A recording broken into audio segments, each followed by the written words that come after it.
Hello, I'm Jeff Paur, senior writer with RealTime Fantasy Sports, and welcome to the RealTime Fantasy Sports Show. It is week 8, and it is time for hot plays, fades, and sleepers. I am joined by my son, Henry Paur, once again. Henry, always fun being on the show with you. Thanks so much for joining me once again. Yeah, no problem. It's always a great time being on this. Henry, should be a good week this week. There are no buys this week, so that's good. Don't have to deal with that. Unfortunately, we had to deal with a lot of injuries last week. There was Godwin, a lot. not good. Yeah, it seems like all those receivers, especially this year, all the receivers, I saw this tweet the other day, all the good receivers that we've seen that have been drafted outside the first and second rounds of fantasy have all gotten hurt. Rashee Rice, Chris Godwin, all those guys have all gotten hurt. Chris Godwin, I had so much stock in him. I loved him this year going into the season, had him in all my leagues, feeling great about myself. Not so much anymore. Yeah, it hurts to see him go down. Not so good right now. So we're going to give you hot plays for each position, QB, running back, receiver, and tight end. Then we're going to give you 3 fades and 2 sleepers for week 8.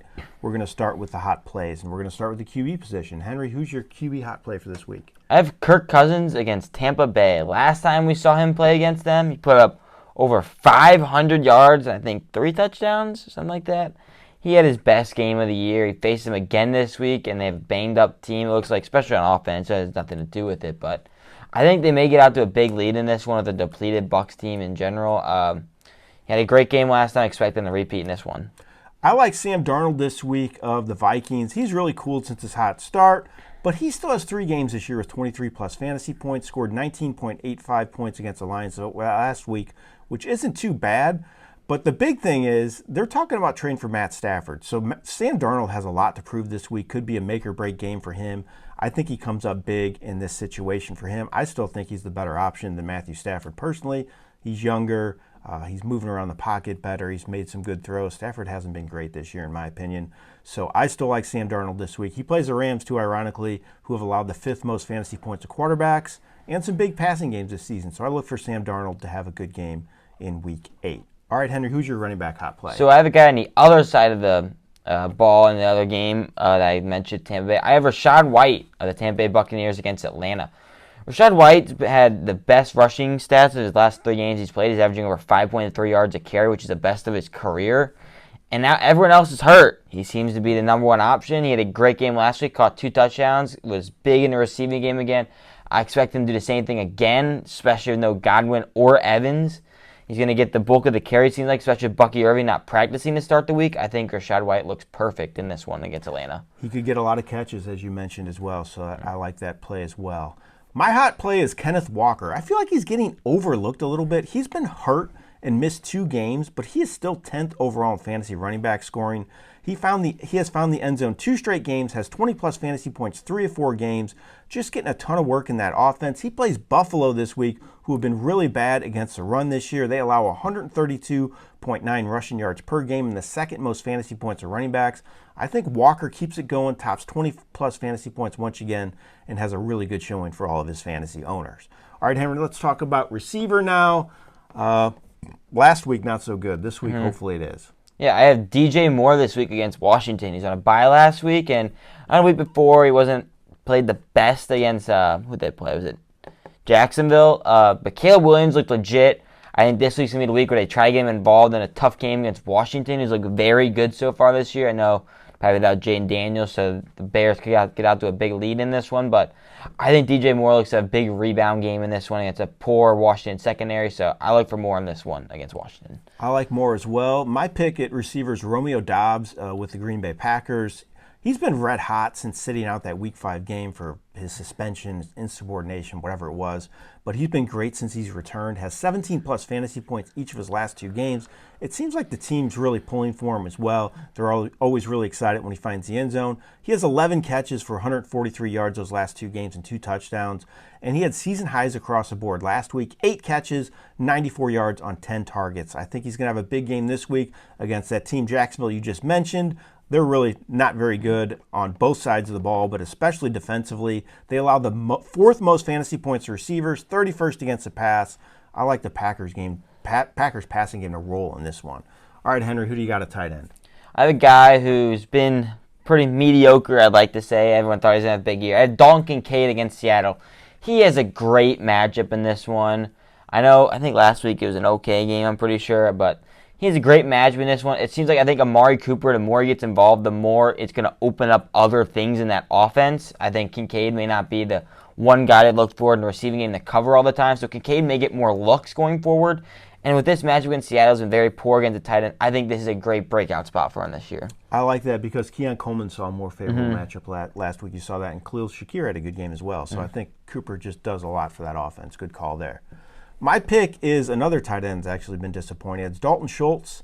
Had just a catch last week, which was disappointing, but he had 4 catches each of his previous 2 games before that. I think he's going to get going this week. Nico Collins remains out of the lineup. They're looking for other options to get going. I think Schultz gets more looks in a favorable matchup against the Colts, who aren't very good defensively, and I think they're the worst 4-3 team in football, in my opinion. They've also allowed the 3rd most fantasy points to tight ends. I think the Texans throw all over them in this matchup, and Schultz has a big game. All right, Henry, let's talk about fades, guys. We don't like. We're going to give you 3 players, various positions, but these are guys that we're just not big on this week. So who's your first fade? Yeah, I have a guy whose problem isn't really with anything else besides he has a Bryce Young problem, and that's Deontay Johnson. He's been very poor when Bryce Young has played, and he has a very tough matchup this week with most likely having Surtain back in the lineup this week. So he's had to go against him all day, one of the best corners in football, if not the best corner in football, who's been very locked down, and now Deontay Johnson coming off another poor game, and now is playing against Denver with Bryce Young at the helm this week. Yep. No, not Sam Darnold. Andy Dalton. Andy Dalton. I just worry about this one. He never did much with Bryce Young, and now he's got a tough matchup. I'd be worried. I don't like him either. I think he has fewer than 6 fantasy points 2 of 3 games, Deontay Johnson. Not good. My fade's actually a really good player, and it's tough to sit him, but if you have great options, like a loaded team, I would consider it. And it's Alvin Kamara. He had his worst game of the season last week, had 13 touches for just 24 yards. That Saints offense is a train wreck. Injuries all over the place. I know there's a chance Olave plays this week, but still, QB situation's terrible. Other receivers are hurt as well. Just not a good situation for Kamara. Teams are just loading up the box, daring them to throw the ball, and so Kamara's getting bottled up a lot. I think the Chargers are going to do that this week. Very good defense. They've allowed the 4th fewest fantasy points to running backs, 9th overall against the run. I think Kamara struggles again. But again, tough to sit him because he catches so many passes, but I wouldn't expect a big game from Kamara this week. All right, Henry, who's your next fade? I have Marvin Harrison. I know these last couple of games have been very poor. I know the 1 week he went out with a concussion, but last week was very poor. He was open again many times, and Kyler just doesn't look his way. I don't know what he's supposed to do. A lot of his snap shares and target share, all that is where it's supposed to be for those number 1 receivers in fantasy. It's just he's not producing. It seems like Kyler is a one-read guy, and when he looks away from him, he doesn't look back. Last week he had a great double move to be wide open on the left sideline. Never looked at him. Had probably a 60-yard touchdown. He didn't go to him a lot in this game. I think he had one of his lows in targets so far this year also last week. I'd stray away from Marvin Harrison this week. So ironically, we don't really go over our list too closely before we start this, and I have Kyler Murray as my fade. So same player, same team, I should say, different player. It's a QB position, though, and it's Kyler Murray. He has fewer than 200 passing yards 3 of his last 4 games, multiple passing touchdowns, just 1 game all season. He has fewer than 18 fantasy points 3 of 5 games as well. He has not had many big games. You just mentioned Miami as well. They're first overall against the pass. So while that offense has been a train wreck, the defense has been pretty good. They also allow the fewest fantasy points to quarterbacks. I would just stay away from Murray in this matchup for a lot of the reasons you mentioned as well. All right, one more fade for this week, Henry. Who's your last fade? I have Tony Pollard. Last week he played Buffalo, who's not been the best against the run, and he had a pretty poor game. I know he didn't get in the end zone. That's clearly been a big part of why he's been so good. But there's Detroit this week in a game where I'd just be completely worried. Detroit has been so good against the run so far this year, and Tony Pollard, I'd be worried, especially with they're going to have no passing attack, it seems like, so they're going to probably have to run the ball, and if Detroit's going to be ready for that, maybe a tough day of sledding for him, especially Mason Rudolph back quarterback. So I'd be worried about Tony Pollard against Detroit this week. I'm worried about him too. My last fade's a receiver. It's Wan'Dale Robinson of the New York Giants. He had 6 catches last week, had just 23 yards, meaning he didn't even top double-digit fantasy points despite getting 6 catches. So that's really disappointing. Giants are just struggling to complete passes at this point. It's really impacting the production of all their receivers, including Robinson.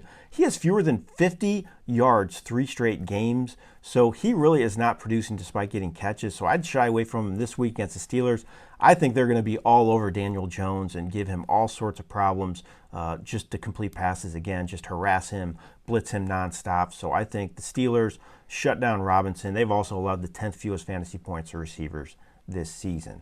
All right, let's talk about some sleepers, maybe some guys under the radar you want to use for DFS, or if you're in deeper leagues, got some injuries, whatever the case may be. Let's give the viewers a couple of them. Who's your first? Yeah, I'll start with Bo Nix against Carolina. Carolina's been very poor so far defensively. Bo Nix has been very solid, actually, at the QB position this year. I don't know if maybe he'll predicted back that, but he's got a good rushing upside, too, also. He's got a couple touchdowns this year, and he's getting about 30-plus rushing yards a game, which is kind of what you want so far in quarterbacks. He had 75 last week. He's 75. That's a big number right there. And he didn't pass for a ton of yards either. And it was against New Orleans. I still had 15 points, I believe. Now this week against Carolina, expecting to have a good matchup against his very poor defense. So I think Bo Nix is a great sleeper pick if you need him this week. I agree. He's looked good to me, and I think he's really coming along nicely. Good pick for that team to finally have a quarterback, hopefully, for a while. Let's get him some weapons, though. All right, my first sleeper is Khalif Raymond of the Detroit Lions. So Jameson Williams suspended 2 games for substance abuse. That's going to put Raymond in the starting lineup. And even with Williams there the last couple games, he has 11-plus fantasy points each of his last 2 games. He scored his first touchdown of the season last week. He has some potential in the starting role. As you mentioned with that game in your fade pick with Tony Pollard, I think Detroit blows him out. Yeah. And I think they're going to get up big, throw the ball a lot. I think Raymond's going to get some looks and could be a sneaky play this week, especially if you're looking for cheap DFS options or if you're just looking for a number 3 receiver for this week. All right, Henry, last sleeper for you this week. I have a guy who's getting a new QB this week that we know loves to throw the ball and chuck it deep. And I'm going to go with Jerry Jeudy, who now has Jameis Winston throwing in the football, which maybe a plus the rest of the season for him, especially for that offense. As Watson's look terrible. I know it does suck that he kind of went down. You know how bad he's been. But Jerry Jeudy with Jameis Winston. Jameis Winston was pretty solid last year, especially with Chris Olave. Chris Olave's fantasy value really went up once Winston started playing. And I expect the same thing to happen with Jeudy, as the alpha wide receiver. Seems like I know Njoku's there. But there's no one else really competing for targets besides those two. So I think Jerry Jeudy could feast in a game where they're probably playing from behind against Baltimore. I have a little deeper sleeper for this week, and it's Dearness Johnson of the Jacksonville Jaguars. Travis Etienne's still banged up. I don't think he's going to play again.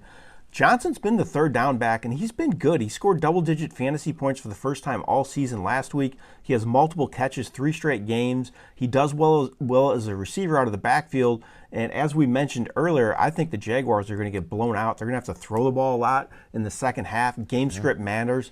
That means Johnson's going to be in the game as a pass-catching back. Could rack up the catches in that role, in my opinion. So I think Johnson could be a sneaky play for fantasy teams this week. All right, Henry, that is hot plays, fades, and sleepers for Week 8. Thanks, as always, for joining me. Really appreciate it. Yeah, no problem. I always have a great time doing this. Good luck to everybody out there in Week 8. I hope you have a lot of success in all of those games. We don't have any London games this week, right? Nope, nothing early, nothing out of the ordinary. It's just straight games, so don't worry about getting those lineups in too early. There's not 2 Monday night games as well, I don't believe. So kind of an ordinary week. Just want to throw that in there before we get out of here. All right. Good luck again this week. I appreciate it. Thanks so much for tuning in to another edition of the RealTime Fantasy Sports Show. This has been Jeff Paur for RealTime Fantasy Sports.